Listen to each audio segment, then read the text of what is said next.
sa pagpapatuloy ng ating istorya.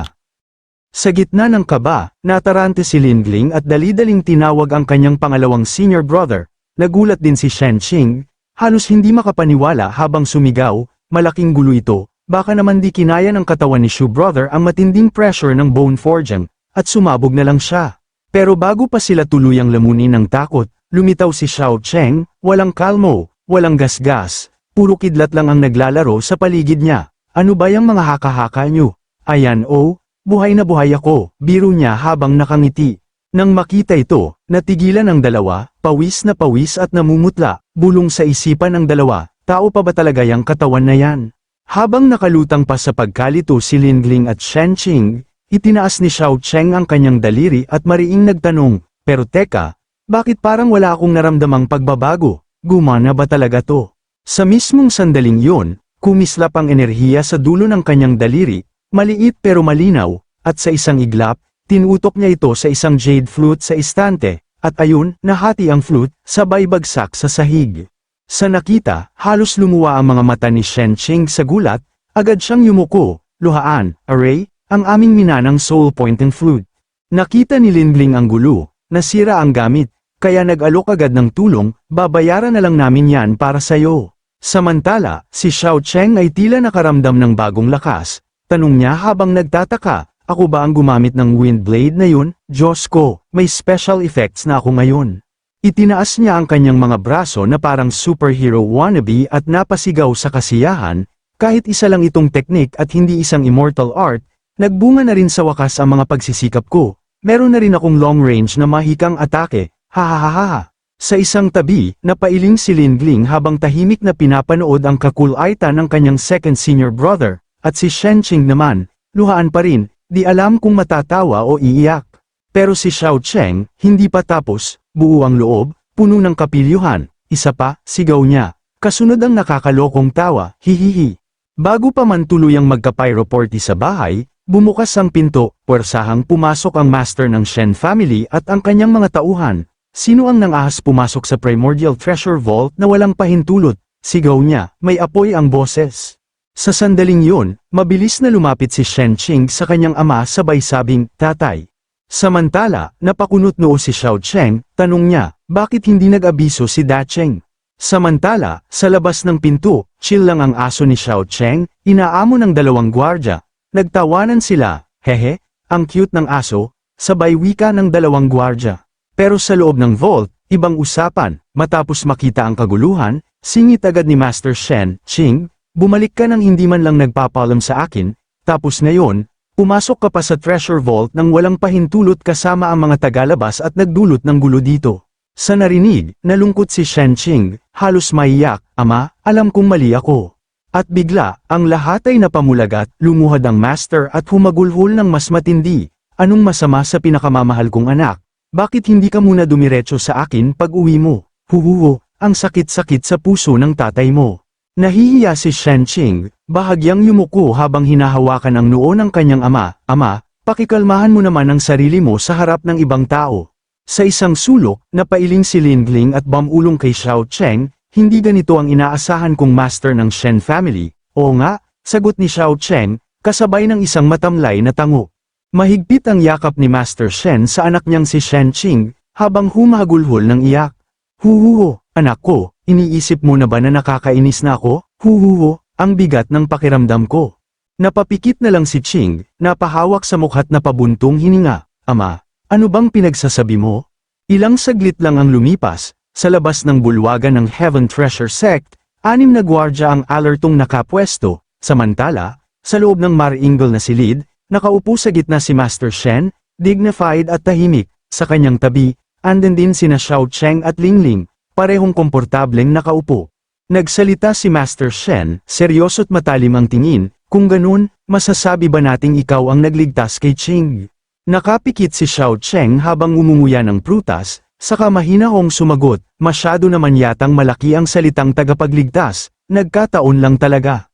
Sa isang sulok, patuloy lang sa pagkain sina Lingling at Da Cheng, parang nanunood ng palabas habang nakikinig sa usapan. Tahimik ngunit may diin ang boses ni Master Shen habang humarap kay Xiao Cheng, pero dahil sa kaguluhang dulot mo sa loob ng Heavenly Treasure Sect, bilang pinuno ng sekta, kailangan mong magpaliwanag. Bahagyang ngumisi si Xiao Cheng at napabuntong hininga. Hay, eto na naman tayo, isa na namang eksena sa nakatakdang kwento. Sige na nga, anong kailangan mo sakin? Seryoso ang itsura ni Master Shen nang itinaas niya ang kanyang kamay sa harap. Nakikita ko ang galing mo, bata. Kaya ganito na lang, ipapakasal ko sa iyo ang kaysa isa kong anak na babae. Game ka ba? Halos mabulunan sa gulat sina Lingling at Daching. Kunot noong tumanggi si Xiao Cheng, hindi ako interesado. Ang mga babae, sagabal sa bilis ng kultibasyon, sabi ng aking master, ang tunay na taga-kultiba, walang espasyo para sa pag-ibig o emosyon. Pero matigas pa rin si Master Shen, hoy, huwag kang kampante, isa lang ang anak ko, at pag pinakasalan mo siya, buong Primordial Treasure Vault ang dote, hindi ka ba natutukso?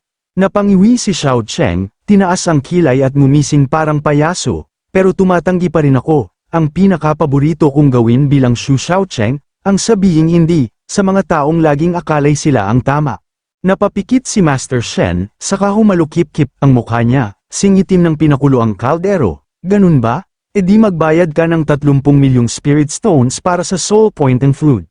Walang alinlangan, yumuko si Xiao Cheng at mariing nagsalita, Ama, tanggapin niyo po ang pagyuko ng inyong magiging manugang. Masiglang tinaas ni Master Shen ang daliri, ayan, ganyan ang gusto ko, kesa patagilan pa, ayusin na natin to sa mga susunod na araw. Samantala, napalingon si Lingling kay Daching at mahina pero may halong pagtataka na tinanong, bakit parang sunod-sunod ang pangungulit sa ikalawang kuya natin na magpakasal? Seryosong sagot ni Daching, tagsibol kasi, sa mga sandaling yun, isinampay ni Shencheng ang kamay sa kurtina at may halong inis na tanong, Ama, ano na namang kalokohan yan? Pagkalabas ni Shencheng, parang kumislap ang paligid, nakaayos ang buhok, nakasuot siyang marangyang bestida, mistulang prinsesang bumaba mula sa langit, isang tunay na dalagang may tindig at karismang mahirap palampasin. Pero bago pa siya makalapit, itinaas ni Master Shen ang kamay, parang senadoryas ng katahimikan, at mahinahong wika, Ching, nais ni Ama na ipakasal ka kay Xu Xiaocheng. Sa narinig, natulala si Shencheng, parang sinampal ng hangin sa mukha, namula ang pisngi, napahawak sa tiyan, at may paawang tinig na humulagpos, Ama, kakakilala lang namin yan, bakit naman bigla niyong ipinapasya ang kasal? Habang bumagsak ang emosyon, napako ang titig ni Xiaocheng sa dalaga, parang ibang tao ang kaharap niya, parang nawala ng script ang eksena, walang rehearsal, biglang plot twist. Mahigpit ang tinig ni Master Shen, parang abogadong may hinahabol na oras sa korte, lalalimin niyo ang samahan, hindi ka na bata, Ching, gusto kong masigurong may magmamahal sa iyo habang ako'y naririto pa. Napataas ng kilay si Ching, pulang-pula ang mukha, at halos matuno sa kahihiyan, Ama, huwag kang magbiro, hindi ko kayang tanggapin yan. Pero bago pa siya makatanggi ulit, biglang umubo si Master Shen, malakas, paulit-ulit, sabay takip sa bibig, cough, cough. Dali-daling lumapit si Ching, may tensyon sa tinig, Ama, ayos ka lang ba? Napilitang ngumiti si Master Shen, ayos lang ako, siguro'y sobrang kasiyahan lang. Pero si Xiaocheng, di makatiis, mapanuring tumingin sa kamay ng Master, may bakas ng dugo, bulong niya sa sarili, ahem. Maya-maya, parang hukom na nagpahayag ng hatol, tumayo si Master Shen, sabay anunsyo, magaling, tapos na ang usapan, ipapagawa ko na ang mga kailangan. Habang rumaragasa ang tensyon sa ere, napabuntong hininga si Xiaocheng, hawak ang baba, napaisip, sigurado na to, isa na namang eksena ng itinakdang kapalaran, kung pagbabasehan ng lagay ni Master Shen, malamang manatili pa kami sa Heavenly Treasure Sect. Si Lingling, kunot noo at gulat na gulat, bakit parang naging malambing baby ang kuya kong si Xiaocheng, napalunok si Xiaocheng, pero game sa paliwanag, binigyan ako ni Shencheng ng Chi Gathering gift package na high-end, hindi naman ako ingrato, marunong akong tumano ng utang na loob. Pagkatapos umalis sa Grand Hall, naglakad-lakad sina Lingling at Shencheng, pasimpleng kwentuhan habang nagpapaikot-ikot, biglang sumabog si Shencheng, galit na napaungol, talagang wala sa hulog ang ama ko, sobra na siya, grabe. Mabilisang sumingit si Lingling, parang nag-aapoy ang dila sa bilis, teka, huwag kang magalit, huwag kang magalit. Pero wala, nagngingit-ngit na si Shencheng, pula ang pisngi, pamuwing ang mga mata, dugtong niya, halos maiyak sa inis, kahit magpakasalman ako. mangyayari lang yun kapag namana ko na ang Heavenly Treasure Sect at naging pinakamalakas na sekta sa buong mundo. Ang mga lalaki, pabigat lang sa bilis ng kultibasyon ko. Napatawa na lang si Lingling, sanay na sanay siya sa ganitong drama, parang kapitbahay lang ng pangalawang senior brother niya, araw-araw ganyan ang script. Hala, pareho kayo ni senior brother Aniya, medyo naiiling, pero swerte ka, mabait naman pamilya mo sayo. Huminga ng malalim si Shen Qinj, parang nagbibitaw ng mabigat. Oo, mabait naman sila, pero nakakapikon talaga minsan ang ama ko. Ganun siguro talaga kapag pamilya, no? Bigla niyang hinatak ang kamay ni Lingling, nag-iiba ang tono, parang bata nang naiinis. Sige na, treat kita, hayaan na natin yang baliw kung ama at si Brother Sean na mag-usap silang dalawa. Habang naglalakad, blanca pa rin ang mukha ni Lingling, family ties, okay, parang puzzle piece na hindi niya may pasok. Sa loob ng Grand Hall, si Xiao Cheng at Master Shen na lang ang natira, parang makapal na hangin ang tensyon, halos hindi makahinga. Si Xiao Cheng ang unang bumasag ng katahimikan, diretso sa punto, dinala na ni Little Junior Sister si Shen Cheng palabas. Master Shen, usap tayo, may tinatago ka, di ba? Kunwari naglalaro ng hangin si Master Shen, ano, wala naman akong problema, saan mo nakuha yan, binata? Pero mabilis siyang pinutulan ni Xiao Cheng, tila nakikita ang lahat, kanina, umubo ka ng dugo, walang nakakita, pero alam namin, minamadali mo ang kasal ni Shen Qing, dahil natatakot ka, gusto mong may mag-aalaga sa kanya kapag wala ka na.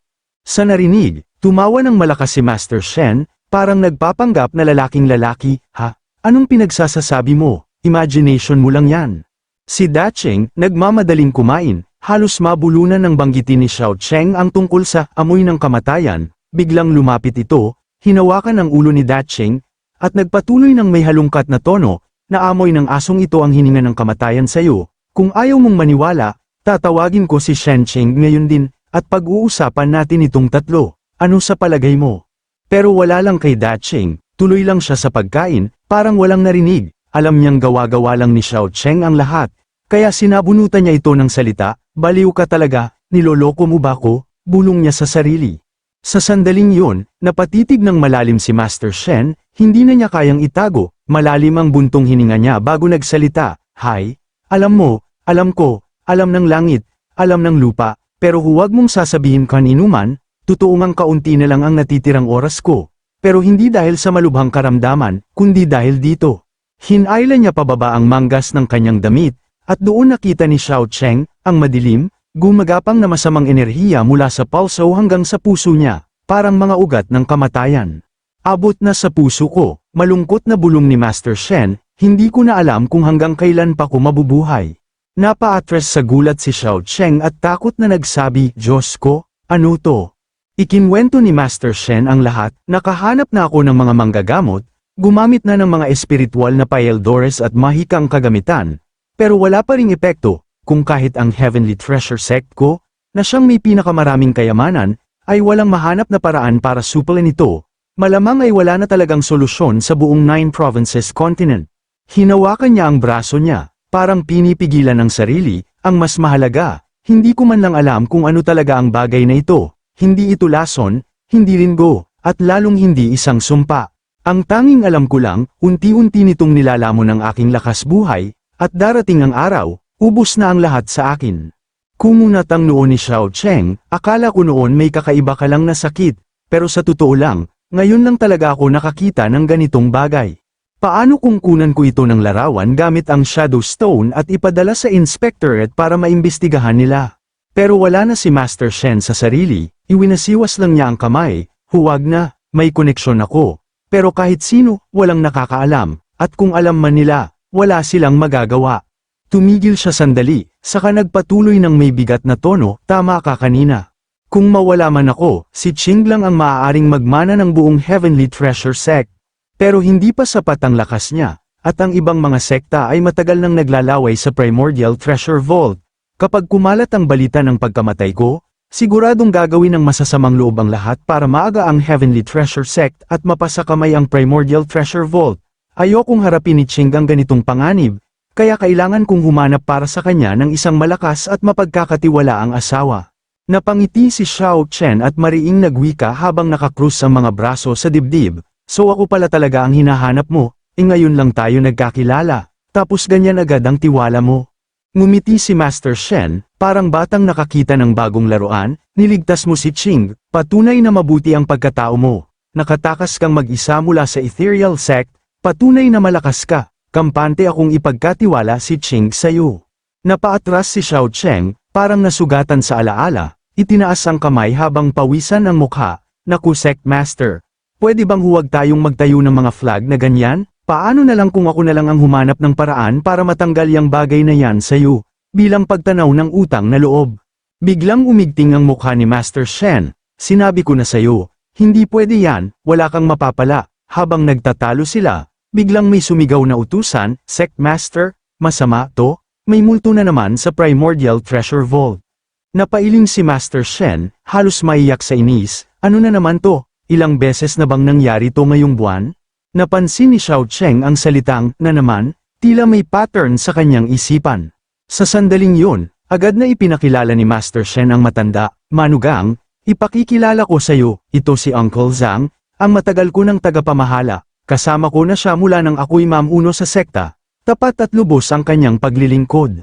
Sa narinig, lumapit ng bahagya si Xiao Cheng sa pagtataka habang hinahawakan ang kanyang baba, sa kanyang isip, bakit Zhang ang apelyido niya? Hindi ba't sa mga kwentong transmigration, palaging, Uncle Fu, ang pangalan ng mga tagapamahala? Napaatres sa gulat si Uncle Zhang at naiinis na nagwika, Hoy, bakit mo ako tinititigan? Pagkatapos, nagdetalye si Elder Zhang, nanginginig ang boses, Sect Master, may ilang alagad na lumapit sa akin, habang nililinis daw nila ang Primordial Treasure Vault ayon sa utos nyo. May nakasalubong silang mabagsik na multo kaya't napilitan silang tumakas sa takot para iligtas ang kanilang buhay. Sa narinig, kumunat ang noo ni Xiao Cheng, multo, nung pumunta kami doon, walang ganun, normal lang lahat, bulong niya sa sarili. Biglang sumingit ang matandang si Elder Zhang, oo nga pala, kanina may nagsabi rin na may nakita silang mga aninong parang multo na gumagala sa paligid ng Primordial Treasure Vault, tapos may usok pa raw na lumalabas mula sa loob.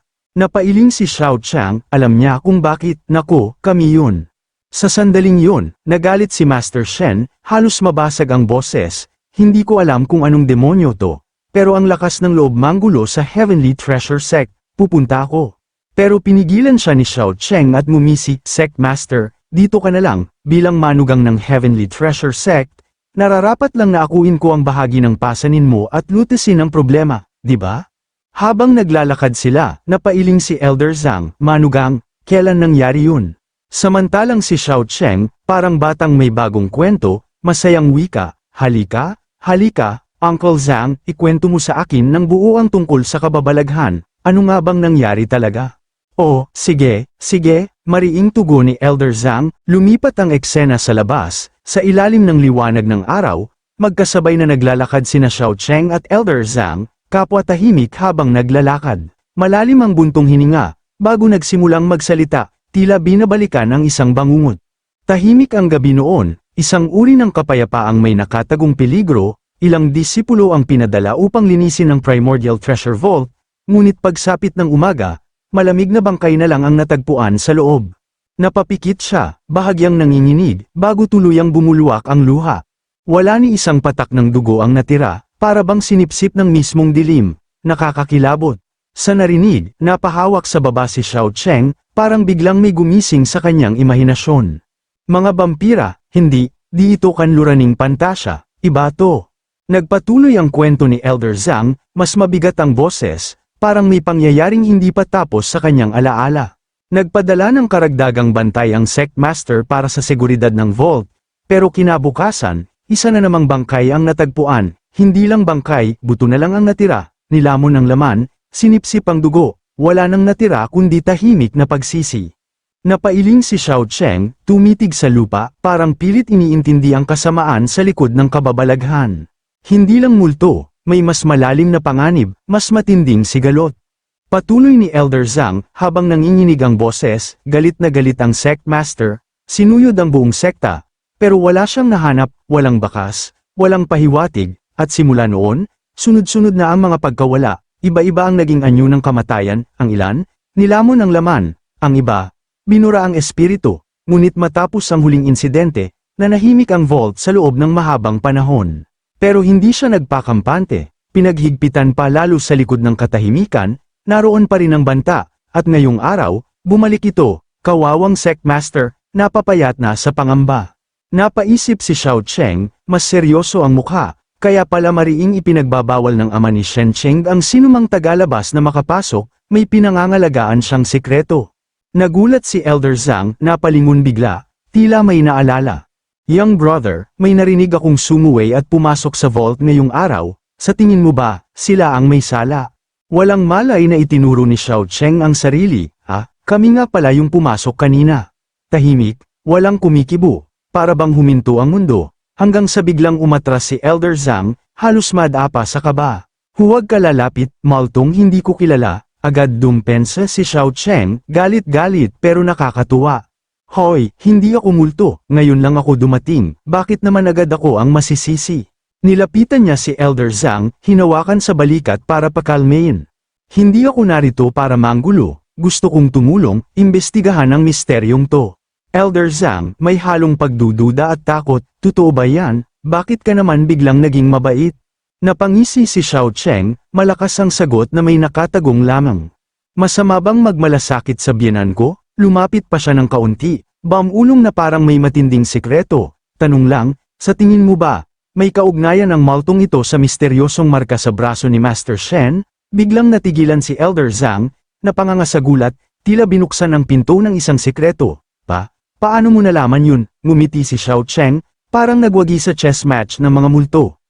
Ibig sabihin, alam mo rin.